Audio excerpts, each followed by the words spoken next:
Hi everyone, welcome to this week's market forecast for the week ending March 26th, 2021. My name is Justin Bennett with Daily Price Action, and in today's forecast, we're going to talk about the euro, the pound, the dollar yen, the Australian dollar, and we're going to wrap things up with Bitcoin. The majors continue to look pretty weak as the US dollar gains some strength, and Bitcoin may need to pull back a little bit before we see higher prices, so I'll show you exactly what I'm looking for there for the remainder of March. All right, so let's get to it right now.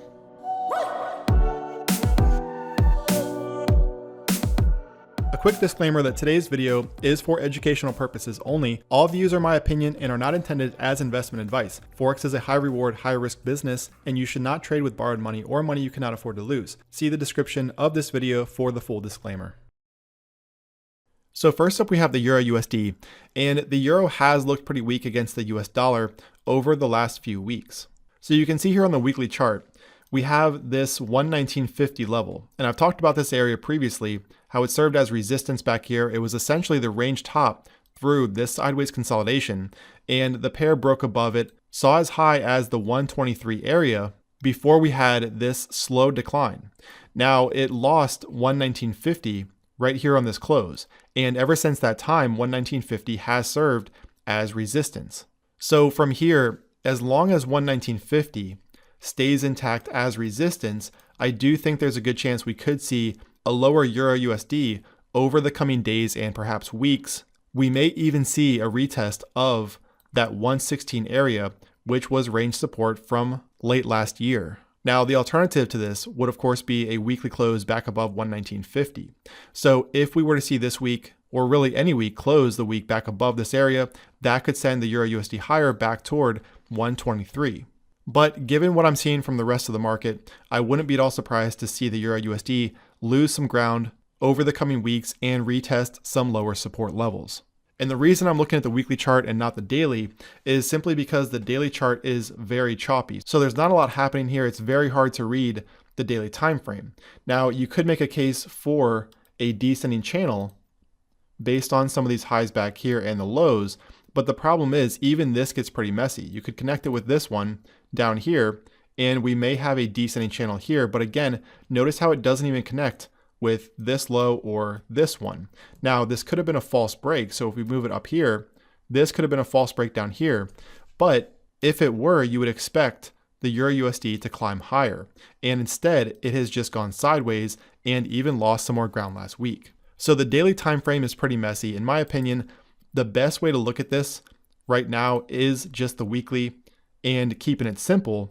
And for that, we can say as long as it stays below 119.50 on a weekly closing basis, there is a good chance we see a lower EURUSD toward the 116 area. The pound looks pretty straightforward right now. I've talked about this ascending channel in recent weeks. So you can see we have this ascending channel from late last year. And right now, it looks as though this move right here was a false break above the top of that channel. And we see this a lot where you get an ascending pattern like this, you get a break to the upside, and that breakout fails. And a lot of times too, when you see this, it does trigger an extended move in the opposite direction. So far the pound is just moving lower inside of this channel still. However, if this is a false break, we could very well see the pound break below this support level over the coming days and head even lower. Now to do that, sellers are going to have to get past this 138 area. So notice how 138 was support here. It was support on this candle as well. And it's also very close to the bottom of that channel. So essentially, sellers have to get the pound below this area on a daily closing basis in order to expose some lower levels. Now, in my opinion, if we do see a breakdown, all right, from this channel, there's a very good chance that we see the pound move lower into the 135 area. Notice how 135 was resistance back here, and it then flipped to support.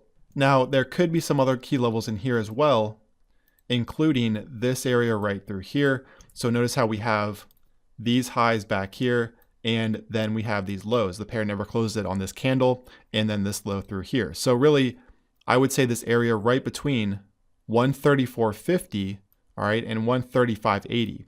That's going to be the support area if we do see the pound break below the 138 region. But don't be surprised if we see it move even lower than that, perhaps all the way down toward 131.50.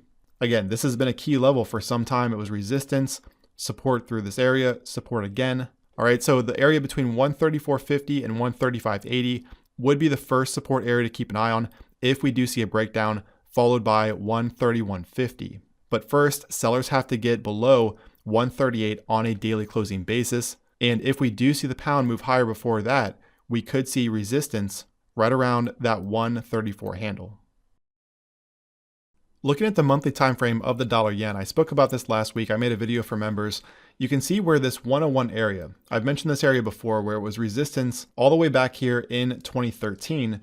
It then flipped to support. Now we also have a trend line that extends from the 2015 high, and you can see where it actually connects twice up here on these two candles, and it also connects with these highs from last year, which was the March sell-off. All right, now at the moment, the dollar yen is testing that resistance area right around 109, perhaps 109.30. Now, given this pattern, okay, this triangle pattern, it does look like we could get a move higher. So if the dollar yen were to break the 109.30 area this week, that could send it higher up toward the 2020 high right around 112. Okay, so 112 would be the area I'd keep a close eye on if we do see the dollar yen break higher this week. So looking in at the weekly time frame, you can see where this area, again, right around 109.30, all right, this is going to be resistance for the week ahead. The dollar yen needs to close above this area in order to see 112, which was the 2020 high. Now, the only thing that would turn me bearish here, because I have to respect this bullish momentum lately, I'm not going to short this without a reason to do so. So if we were to see a bearish pin bar on the weekly, so if next week were to come up here like this and then close back below it and form a bearish pin bar, that could be a reason to get short for at least a correction down to perhaps the 50% of this latest rally. But ultimately, when I look at the daily time frame, this consolidation right below the 109.30 area does look pretty constructive. It looks pretty bullish because a lot of times when you get sideways movement like this right below a key resistance area, that is an indication of an imminent break higher. So for the week ahead, if we do get a daily close above 109.30, that could expose 112. However, a weekly close above this trend line around 109.30 would provide further confirmation. I mentioned this pattern on the Australian dollar last week. You can see where we had this run up followed by some consolidation. Now lately that consolidation has turned into what could be a head and shoulders pattern. So right now we have a left shoulder back here. We also have what could be the head of the pattern. And just last week we did get a high that was right around that potential left shoulder. All right, so if this is the right shoulder, the Australian dollar could be on the verge of a move lower, perhaps down here toward the neckline, right around 76.50. Now, if we do see a daily close below 76.50, that would confirm this bearish reversal pattern and could expose 75, followed by the 74 area and perhaps the measured objective of this pattern just below 73. And these are all key levels as well. Notice how this right here was support, 74 was resistance, then flipped to support, and the 73 area was resistance back here, and it too flipped to support. Now just keep in mind that in order to confirm this potential bearish reversal pattern, we do need to see the Australian dollar move lower and close below 76.50. That's going to be the trigger for the move lower. Now for full disclosure, I do have a short on from last week right around 77.90. So I mentioned this in the forums that I got in a little bit early here with a starter position, as I always do. I never go in with a full size position. I always like to scale into a position and also sometimes scale out of one. So right now I do have a position on right around from 77.90 and my stop is above this high. So if we were to see the Australian dollar move this week above this high, it would probably negate this bearish reversal pattern. However, I am interested in adding to that position if we get a 4-hour close below this short-term trend line. All right, so I pointed this out to members as well, where you can see last week the pair did react to that support area, but just given this sell-off right here, how sharp it was, I do think we could see a break below this trend line this week. So if we were to get a 4-hour close below this trend line, I would add a little bit more to my short position. And if we got a daily close below 76.50, I would go ahead and add a second time. So we'll see how this plays out, but we do need a daily close below 76.50 to confirm the pattern. Until that time, all of this up here is just consolidation. So last up we have Bitcoin, that's BTCUSD. And I just pointed this out on Twitter. I've actually been talking about the potential for a pullback for the last few days. So I mentioned once Bitcoin actually hit a high, an all-time high up here at 62, and it then closed below 58, because remember 58 was the previous all-time high. So if we look at the daily time frame, you can really see what happened here. We had 58 back here. Bitcoin broke out. It closed the day above 58, but then it closed right back below it.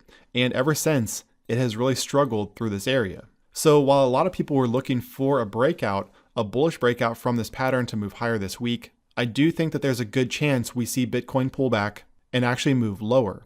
Now, how much lower? There are two scenarios here that I'm considering. So the first one, if we look at the 4-hour time frame, the first one would be an abbreviated pullback where we could have something like this. Looking at these two highs back here, if we draw a channel across some of these highs, you can see where this level up here lines up again with these two highs, and the lower level of this channel connects with this high here, these lows, and also this one.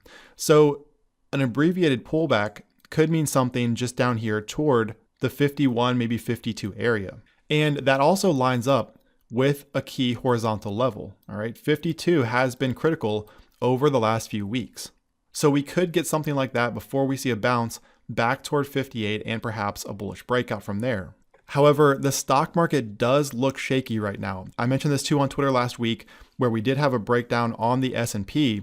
And so if we do see risk-off sentiment increase through the end of this month, we could see something more exaggerated from Bitcoin, where we get a much sharper move, perhaps down here toward this larger ascending channel bottom. All right, so you can see here we have this ascending channel that started in October of last year. Now, recently, Bitcoin has just been channeling or trending in the top half of this pattern. So we never got a test down here. We certainly didn't get a test here. We didn't even see a retest of this previous high right around 42. So as you can see, Bitcoin has just been moving in the upper half of this channel, but there is a chance that we do see an extended pullback to retest the bottom of this channel. And this is only if we see a full-blown risk-off move over the next 10 days or so.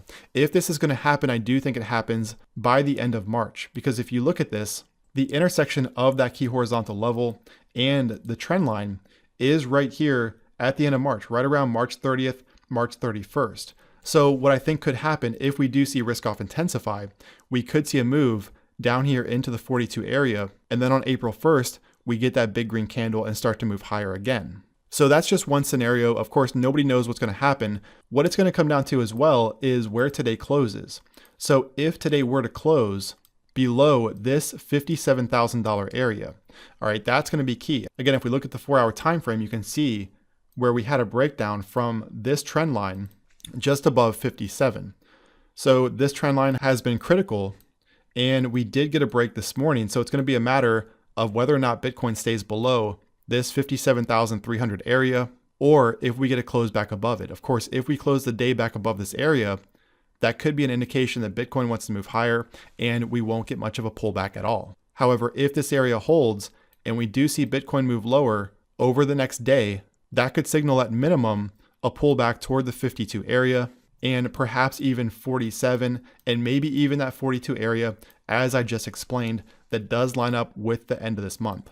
So we'll see how all this plays out, but as I've said many times, regardless of what happens over the next 10 days or so, I do think that we see Bitcoin much, much higher this year, probably well above 100,000 and probably even above 200,000 over the next 5 or 6 months. So any pullback, whether it's to 52, 47, or even this 42 area, is likely to be temporary in my opinion. So I'm treating any pullbacks as buying opportunities, as I have since the middle of last year.